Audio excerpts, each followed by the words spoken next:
الصبح بدا من طلعته. حضرت عمر بن عاص رضی اللہ تعالیٰ عنہ نے مصر خود فتح کیا تھا، خود فاتح تھے. حضرت عمر نے انہیں گورنر مصر بنا دیا. ان کا بیٹا ایک عام آدمی کے بیٹے کو کہنے لگا چلو اپنا اپنا گھوڑا دوڑاتے ہیں، بھلا کون جیتتا ہے. گھوڑے دوڑے، عام آدمی کا بیٹا جیت گیا. گورنر صاحب کے بیٹے نے درہ اٹھایا اور درہ اٹھا کر کے اس جیتنے والے غریب آدمی کی کمر پہ درے مارے. اس کو جب درے لگے تو بیٹے نے گھر آ کے باپ کو اپنی لہو لہان کمر دکھائی. باپ کے دل میں بڑی قدر ہوتی ہے اولاد. درجے تو لوگ ماں کے بیان کرتے رہتے ہیں، لیکن جتنا باپ پیار کرتا ہے اس کا بھی تقاضا کوئی کر نہیں سکتا. والد نے جب دیکھا نا لہو لہان ہے گردن، تو والد چیخے، روئے.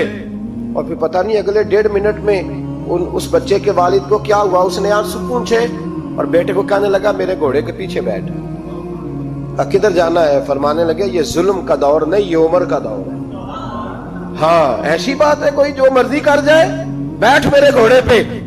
آدھی رات کے وقت پہنچے مدینے اور باہر جا کے وہ آدمی پکارنے لگے، کہنے لگے عمر باہر آؤ، نکلو خوابگاہ سے.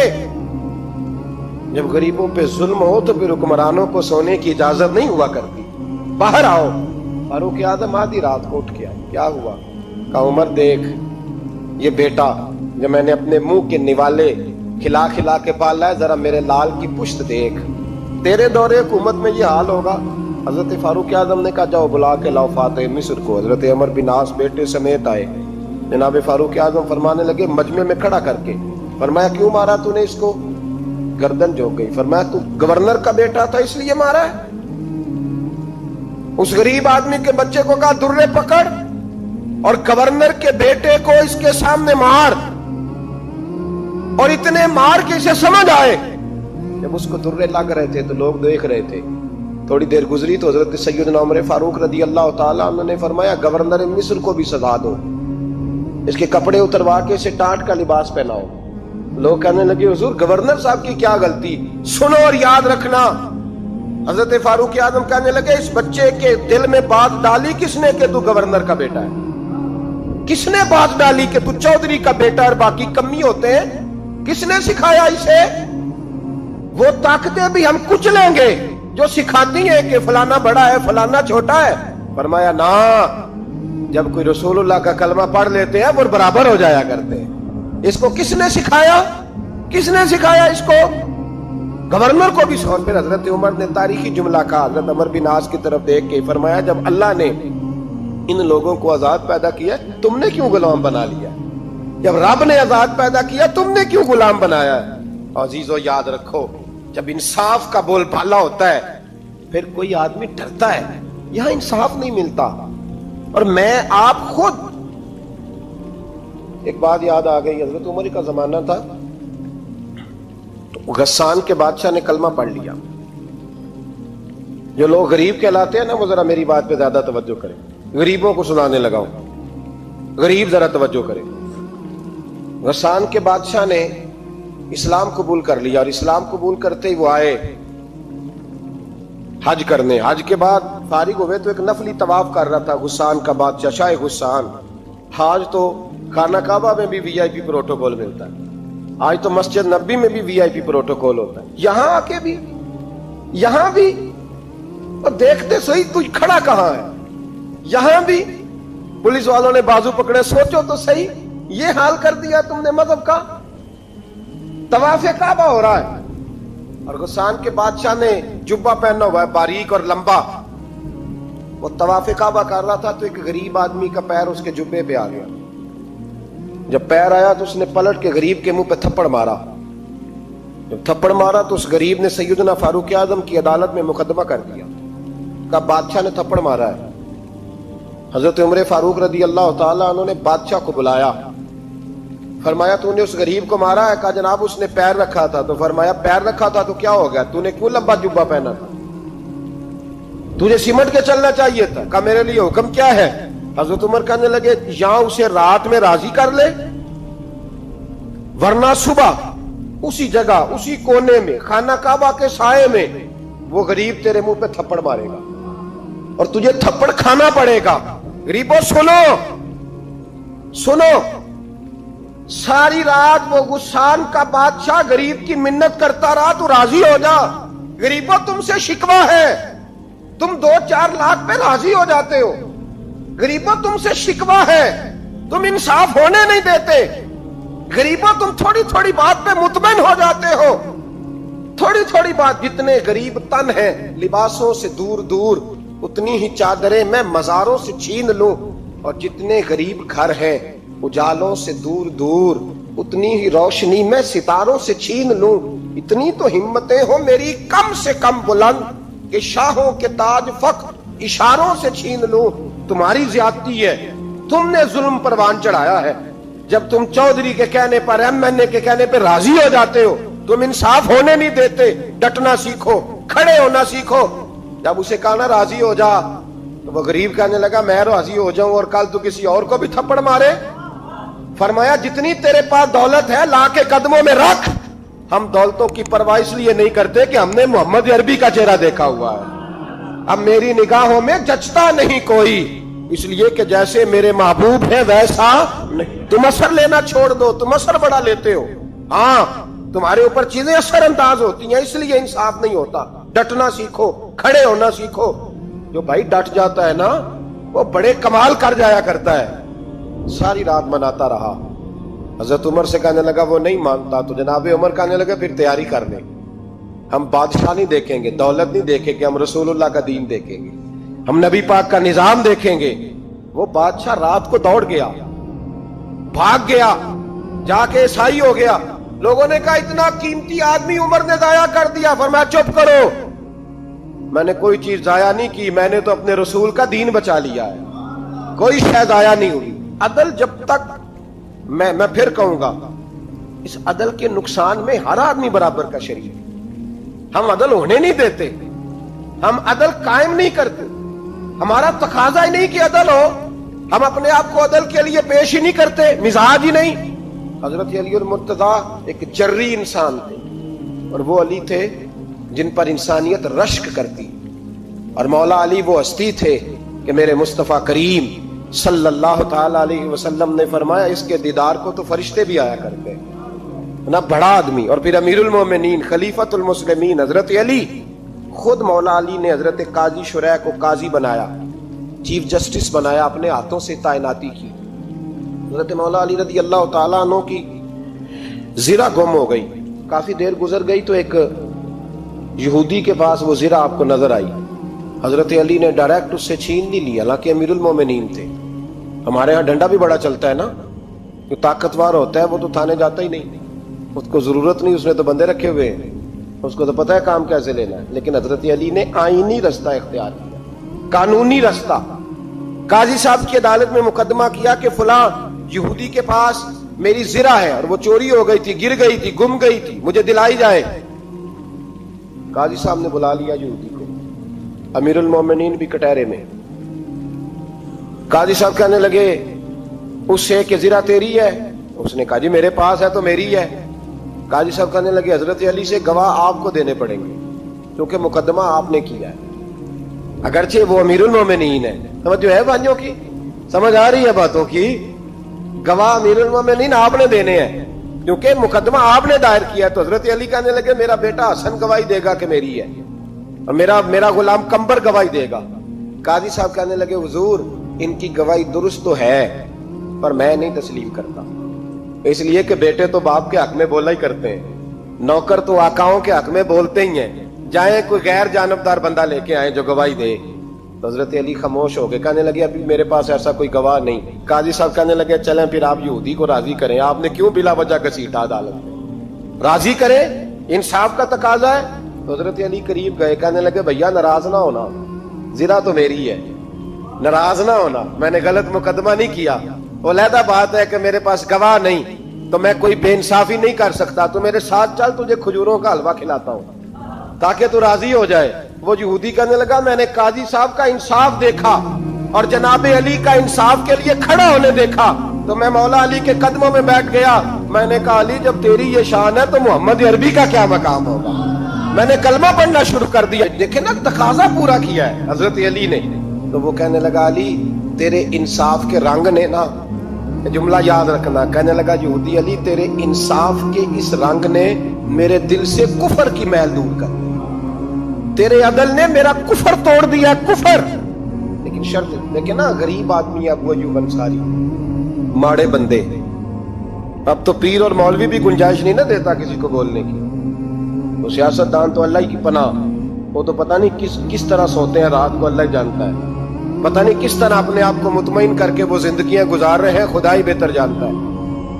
حضرت عمر فاروق جیسا دلیر اور جرری آدمی جمعہ پڑھانے مسجد میں داخل ہوئے تو جناب ابو ایوب انصاری دروازے پہ کھڑے ہو کے کہنے لگے عمر تیرے نوکر نہیں، ٹائم پہ آیا کر، بڑی دیر سے کھڑے ہیں. کیوں دیر سے آیا؟ بڑے جلالی تھے نا حضرت عمر، لیکن وہ جلالی اس وقت تھے جب کوئی ظلم کرتا تھا، اور ذات کے لیے جلالی نہیں تھے. کب وقت پہ آیا کر، کو ملازم نہیں تیرے. تو سیدنا فاروق اعظم ممبر پہ چڑھے اور فرمانے لگے اللہ ابو ایوب انصاری کا بھلا کرے، جب تک اس طرح کے لوگ موجود ہیں کوئی بادشاہ بگڑے گا نہیں، اللہ اس کا بھلا کرے، اس نے میری توجہ صحیح. اور پھر عمر رو پڑے، رو کے فرمانے لگے مسلمانوں معاف کر دو، غلطی کوئی نہیں، میرے پاس کرتا ایک ہی ہے، اور عبداللہ کی ماں نے وہ دھو کے خشک ہونے کو ڈال دیا تھا، غریب ہوں، کرتا دوسرا کوئی نہیں، تو وہ ذرا نا خشک ہونے میں آ کے دیکھ لو ابھی بھی گیلا ہے، مجھے معاف کر دو، میری غلطی نہیں ہے. صحابہ درد کے ساتھ رونے لگے اور کہنے لگے اللہ اس طرح کے حکمران ہمیشہ عطا کرتا رہے. میرے بھائی تو انصاف کا رنگ تو دے، ان تقاضوں کو سمجھنا. یہاں کسی کی جرت ہے بول سکے، طاقت ہے کسی کی، لیکن انہوں نے اپنے آپ کو پیش کیا، سامنے پیش کیا اپنے آپ لوگوں کے سامنے. دو مال غنیمت کی چادریں بانٹ رہی ہیں، سب کو ایک ایک ملی ہے. فاروق اعظم جمعہ پڑھانے آئے تو اسی چادر کا کرتا، اسی کی تامت. لوگ کھڑے ہو گئے، عمر بتا تو نے دو کیوں لی؟ یہ انصاف ہے، یہ عدل ہے، کیوں لی دو؟ حضرت عمر کہنے لگے میرا بیٹا جواب دے گا. عبداللہ بن عمر بولے، کہنے لگے ابا جی کے کپڑے بڑے پرانے ہو گئے تھے، میں نے اپنے حصے کی بھی اپنے ابا جی کو دے دی ہے. دیکھیں نا یہ انصاف میرے نبی پاک نے کیا ہے، صحابہ نے سیکھا ہے. میں اور آپ تیار نہیں، ہم تیار نہیں انصاف کے، ہمارا مزاج نہیں انصاف کا. ہمیں خود بہت سارا آگے پیش ہو کے رنگ دکھانا پڑے گا، اس کے لیے ہماری تیاری نہیں. اس لیے ہم حکمرانوں کو گالی دے کے چپ کر جاتے ہیں، اس لیے ہم وکیلوں کے کہتے ہیں بکتے بڑھائیں، جج بکتے، یہ باتیں کر کے ہم خاموش ہیں. ہم پیش نہیں کر پا رہے، ابھی تک ہم اپنے آپ کو کھڑا نہیں کر پا رہے کہ ہم سے مطالبہ کرو انصاف کا، کھڑا نہیں. حضرت سیدنا علی المرتضیٰ شیر خدا رضی اللہ تعالیٰ عنہ فرماتے ہیں بدر کے لیے جب جا رہے تھے تو سواری ایک تھی، سوار تین تھے، ایک سواری اور سوار تین. فرماتے ہیں نبی پاک صلی اللہ علیہ وسلم نے فرمایا تین کٹھے نہ بیٹھنا، دو بیٹھے، سواریوں کو تکلیف ہوتی ہے، قربان جاؤں. کیسا رسول دیا ہے جو جانوروں کے حقوق کا بھی خیال فرماتے ہیں صلی اللہ علیہ وسلم. فرمایا دو بیٹھے. حضرت علی کہتے ہیں پہلے میں اور نبی پاک صلی اللہ علیہ وسلم بیٹھے، اور تیسرے ہمارے ساتھ ابو درداء رضی اللہ تعالیٰ. فرماتے ہیں جا رہے تھے بدر کے لیے، پہلے میں اور حضور بیٹھے، پھر نبی پاک اور ابو درداء بیٹھے. فرماتے ہیں پھر نمبر لگ گیا میرا اور ابو درداء کا، اور مصطفیٰ نے گھوڑے کی لگام تھامی تو حضرت ابو درداء تڑپ اٹھے، کہنے لگے علی نہ طبیعت مانتی ہے، نہ ادب مانتا ہے، نہ عشق مانتا ہے، تو اس طرح کر، میں تو چھوٹا ہوں، آپ کہیے رسول پاک سے، آپ ہر لحاظ سے بڑے ہیں، آپ عرض کیجئے کہ حضور نہ ادب مانتا ہے، نہ عشق مانتا ہے، نہ پیار مانتا ہے، نہ تقاضا ہے، مہربانی کرے آ جائیں. حضرت علی ہاتھ باندھ کے عرض کرنے لگے محبوبہ ٹھیک ہے باری آپ کی پیدل چلنے کی ہے، پر مہربانی کریں، ادب پیار اور محبت مجبور کر رہی ہے. تو حضور نے فرمایا علی چپ کر، میں عدل نہیں کروں گا تو لوگ عدل سیکھیں گے کیسے؟ اگر میں عدل نہیں کروں گا تو قوم سیکھے گی کیسے؟ مجھے عدل کرنے دے، انصاف کرنے دے. فرمایا چلنے دے مجھے، پیدل کچھ نہیں ہوتا. تقاضا عدل جب تک پورا نہیں ہوتا، آپ یقین کریں میرے اساتذہ کہا کرتے تھے میں عدالت کو عدالت نہیں کہتا، کچہری کہتا ہوں، اس لیے کہ عدالت وہ ہوتی ہے جہاں عدل ہوتا ہے.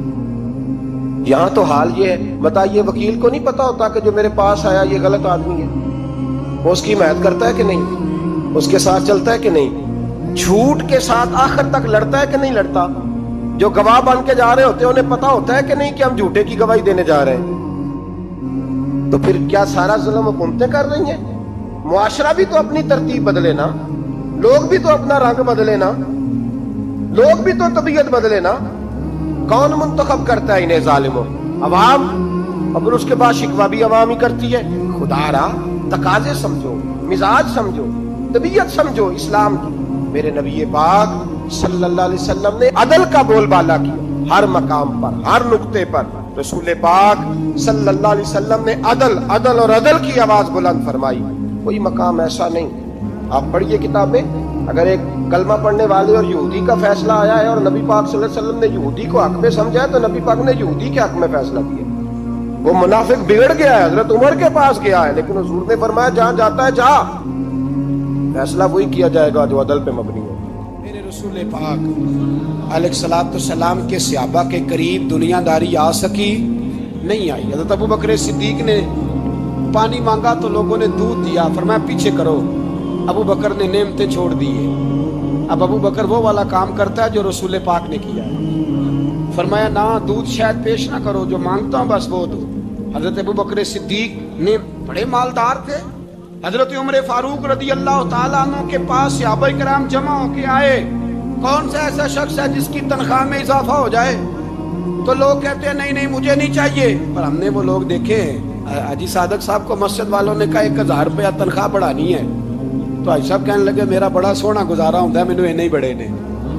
حضرت سیدنا عمر فاروق رضی اللہ عنہ صحابہ اکٹھے ہو کے گئے، کہنے لگے عمر حضور کے زمانے میں بظاہر غربت رہی، جناب صدیق اکبر کے زمانے میں غربت، اب تو بڑی ریل پیل ہے، بحرین سے لاکھوں کا مال آتا ہے، آپ کو بڑے بڑے سفیر ملنے آتے ہیں، پر آپ وہی پرانا کرتا اور وہی تامت جو کئی جگہ سے سی آپ نے کئی جگہ سے پھٹی۔ اور حضرت عمر ایک دن عید کی نماز پڑھانے گئے تھے تو ننگے پیر ہی چلے گئے۔ لوگوں نے کہا جوتا، فرمایا ٹوٹ گیا تھا یار، پہننے کے قابل نہیں تھا۔ فرمایا ننگے پیر آ گئے ہو، لوگ کیا کہیں گے؟ فرمایا چھوڑو، عمر کے پاؤں ننگے ہیں لیکن عمر کے کردار میں تو کوئی شک نہیں نا، پیر ہی ننگے ہیں نا، کیا ہوا؟ چھوڑو اس بات کو، کوئی پیار نہیں دنیا داری سے، دولت سے، کوئی چکر ہی نہیں۔ حضرت سیدنا عمر فاروق رضی اللہ تعالیٰ عنہ کو صحابہ نے اکٹھے ہو کے کہا، یہ ہے امت کے بیدار ہونے کے طریقے جو عرض کر رہا ہوں۔ کہا جناب آپ اب بڑا مال غنیمت ہے، اور جس طرح ہر صحابی کا حصہ ہے آپ کا بھی حصہ ہے، تو ایک نیا کرتا ہی ڈال لیں آپ خرید کے۔ اب جب مشورہ ہو گیا صحابہ میں تو کہنے لگے عمر سے بات کون کرے گا؟ نیا کرتا پہننے کی عمر سے بات کس کو برا لگتا ہے جی؟ نیا کرتا کون بات کرے گا؟ حضرت سیدنا علی المرتضیٰ کا انتخاب ہوا۔ کہنے لگے مولا علی کی بڑی عزت کرتے ہیں، ان سے بڑا پیار کرتے ہیں، ان سے بات کرتے ہیں۔